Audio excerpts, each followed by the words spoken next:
श्रीमद्भागवत। ओम नमो भगवते वासुदेवाय। श्रीमद्भागवत तृतीय स्कंध अष्टादश अध्याय। वराह हिरण्याक्षरण 18 अध्याये बखान। मैत्रेय उवाच वरुण वाक्य शुणि कर्णे असुर विचारई मने। वरुण तुले युद्ध मोर एतनु हई यशस्कर। नारद कहिछन्ति मोते विष्णुर गति ए जगते। शुकर रूपे से धरणी स्थापिव दंत अग्रेयाणी। ताहार तुले मो समर नाम जाहार गदाधर।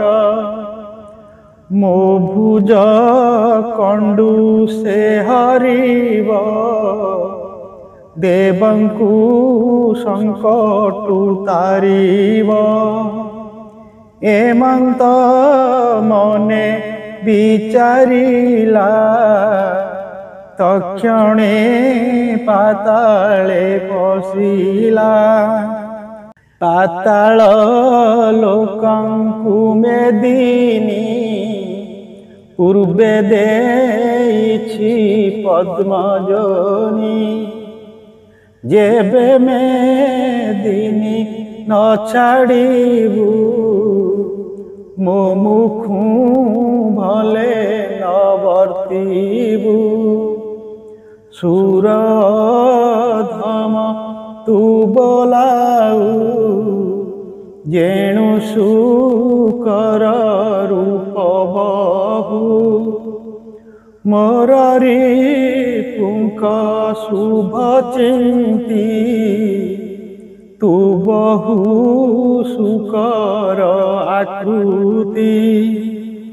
रे मूढ़ शुण मो उत्तर आंभर हस्ते मृत्यु तोर।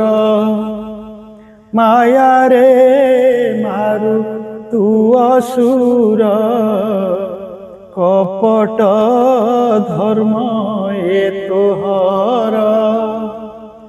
आजि तो संहार करिबी सुहृद शोक निवारिबी।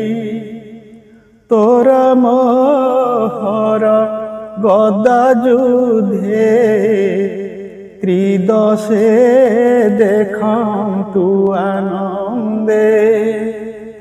एमंत असुरर बाणी शुणिण कंपिला धरणी। गोविंद देखी भूमि भय जलुठिले महाकाय। वराह रूपी कोप मने मर्म प्रहारे हस्ती जेन्हे।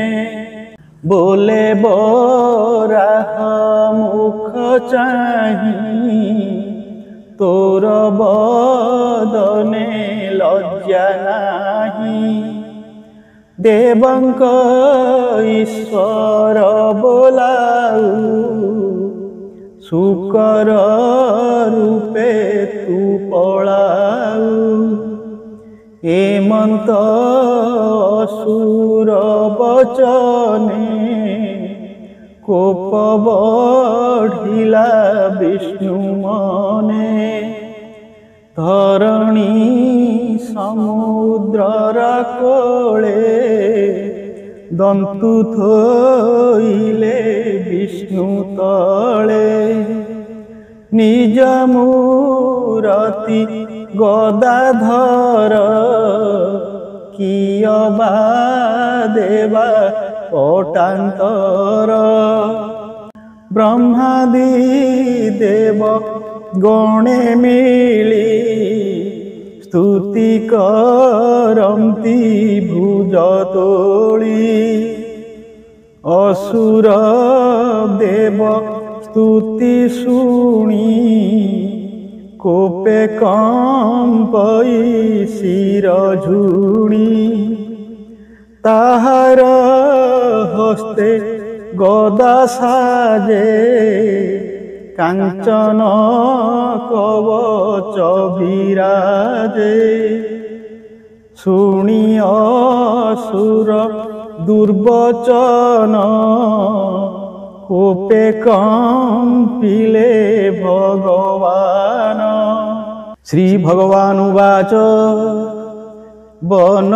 ବନଶୂକର ମୁଁ ସ୍ୱଭାବେ ମୋର ମହିମା ଶୁଣ ଏବେ ତୋହର ପ୍ରାୟ ଶ୍ୱାନଗଣ ମୋ ତୁଲେ କେ କରି ବରଣ ତୁ ମୃତ୍ୟୁ ପାଶେ ବଦ୍ଧ ହୋଇ ବିଶେଷେ କହୁ ଦମ୍ଭ ବହି ଯେଣୁ ଅଳପ ବଳ ମୋର କିବା କହିବି ତୋ ଆଗର ଯେ ବୀର ଗଣ ଏ ସଂସାରେ ତୋର ପ୍ରଶଂସା କେ ନ କରେ ଆସ ମୋ ପରା ଭବ କର ତୁ ଯୁଥ ପତିଙ୍କ ପ୍ରବର କରି ତୁ ଆମ୍ଭର ନିଧନ ତୋ ଯୁଦ୍ଧ ଆଶା କର ପୂର୍ଣ୍ଣ ପ୍ରତିଜ୍ଞା ପୂର୍ଣ୍ଣ ଯେ ନ କରେ ଅସାଧୁ ବଲନ୍ତି ସଂସାରେ ତୋତେ ମୁଁ ସଂଗ୍ରାମେ ନାସିବି ଦେବଙ୍କୁ ସଙ୍କଟୁ ତାରିବି। ମୈତ୍ରେୟ ଉବାଚ ଏମନ୍ତେ ବରାହ ବଚନେ ସେ ହିରଣ୍ୟାକ୍ଷ କୋପ ମନେ ସ୍ୱଭାବେ ଦୁଷ୍ଟ ମହାବଳୀ ଗର୍ଜଇ ହସ୍ତେ ଗଦା ତୋଳି ସବଦେ ବ୍ରହ୍ମାଣ୍ଡ କମ୍ପିଲା ବରାହ ଅଙ୍ଗେ ପ୍ରହାରିଲା ସେ ହରି ନିଜ ମାୟା ବଳେ ଦୃଢ଼ ପ୍ରହାର ବଞ୍ଚାଇଲେ ଏମନ୍ତେ ହରି ହିରଣ୍ୟାକ୍ଷ ସମରେ ବେନି ଜନ ଦକ୍ଷ ବେନି ଶରୀରେ ଗଦାଘାତ ଶୁଭଇ ଯେହ୍ନେ ବଜ୍ରପାତ ଏମନ୍ତେ ହରି ହିରଣ୍ୟାକ୍ଷେ ଯୁଦ୍ଧେ ମିଳନ୍ତି ଅନ୍ତରୀକ୍ଷେ ମିଳିଲେ ଦେବ ଋଷି ମେଳେ ଅଞ୍ଜଳି ନିବେଶି କପାଳେ ବିଧାତା ଶୂନ୍ୟ ପଥେ ଥାଇ ସ୍ତୁତି କରନ୍ତି ବିଷ୍ଣୁ ଚାହିଁ। ବ୍ରହ୍ମା ଉବାଚ ହେ ଦେବ ଦେବ ତୋ ଚରଣ ଆମ୍ଭେ ଯେ ପଶିଲୁ ଶରଣ।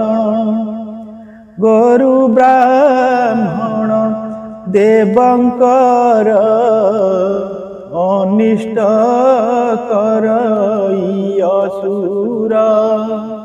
ତାବତ ନିଜ ମାୟା ବଳେ ଏ ଦୁଷ୍ଟ ନଷ୍ଟ କର ହେଳେ।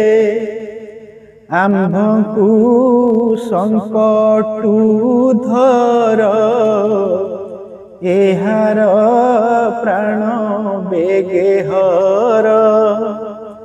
ଅତି ବିକଳେ ସ୍ତୁତି କଲେ ବରାହ ରୂପୀ ପାଦ ତଳେ।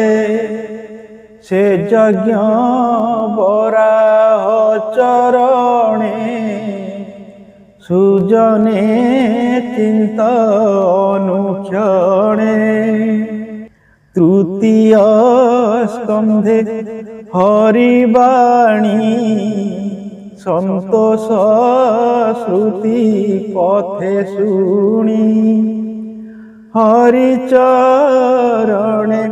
କରି ଆସ କହଇ ଜଗନ୍ନାଥ ଦାସ।